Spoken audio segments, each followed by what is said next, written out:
Good. I've been good. Life has been great. Life is great. Just taking it in, just enjoying it as I go on, and just living life. You grew up in the Bronx, New York. What do you remember most about growing up in the Bronx? Growing up in the Bronx, I remember. Oh my God.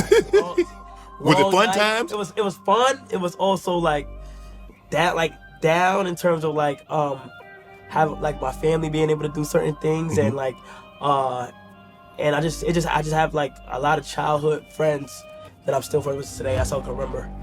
But in the Bronx, I feel like it was the perfect place for me to grow up at though.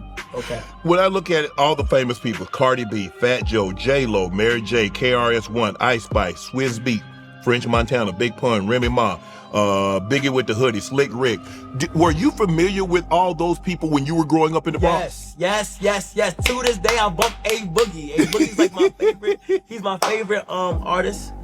Still is. You feel what I'm saying, from the Bronx? It's just that when I was growing up in the Bronx, New York music is different because New Yorkers can really relate to it. You Correct. Know what I'm saying? And they'll say things in certain songs that's just New York related that only New Yorkers can take in and get it. And it's just a more lit, up-tempo vibe, for sure. Knowing all those people were from the very community that you were growing up in, was that motivation to you to say, you know what, look at what they're doing, look at what they became. I can do that. Yeah. Maybe not so much in the music industry, but I can choose a profession and I can be just as famous as those. Yeah. It was definitely, it just looked so good in terms of them representing the city. You feel what I'm saying? And being a voice for the city. Pops, not the Pops from Brooklyn, but New York, we look at New York as one unit, the city itself. Right. Anybody who come out of there is just it's fire. Right. And it's tough. It's really tough to make out of New York because everybody would think it's you can I curse? Yeah. Oh, it's dick riding or somebody. Right. Or you feel me? Or not.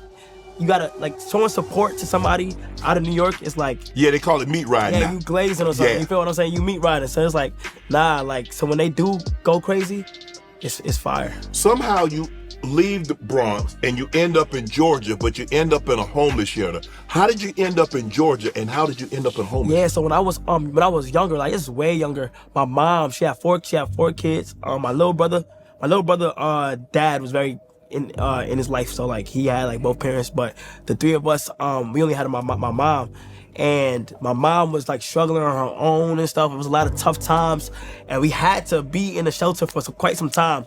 I'm in Georgia. Coming from New York, that was it was weird, but right. You feel me? We was there. I remember bits and parts. She has the shelter sheets that she still has it at her house. Just remember certain things and all that.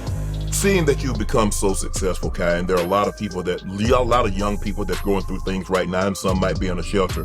What kind of advice would you like to give those people that says no matter how tough the situation may be, sunshine follows rain? Oh no cap. It's just my mom.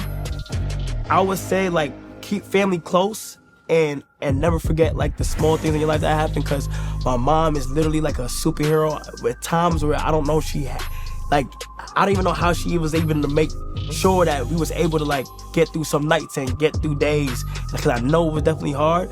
I would definitely say keep your head up, keep God close, because a lot of things in the world is definitely, a lot of things that goes on in life happens for a reason. You feel what I'm saying? And it only builds character and a storyline. So whenever people is struggling, it's never too late. You mentioned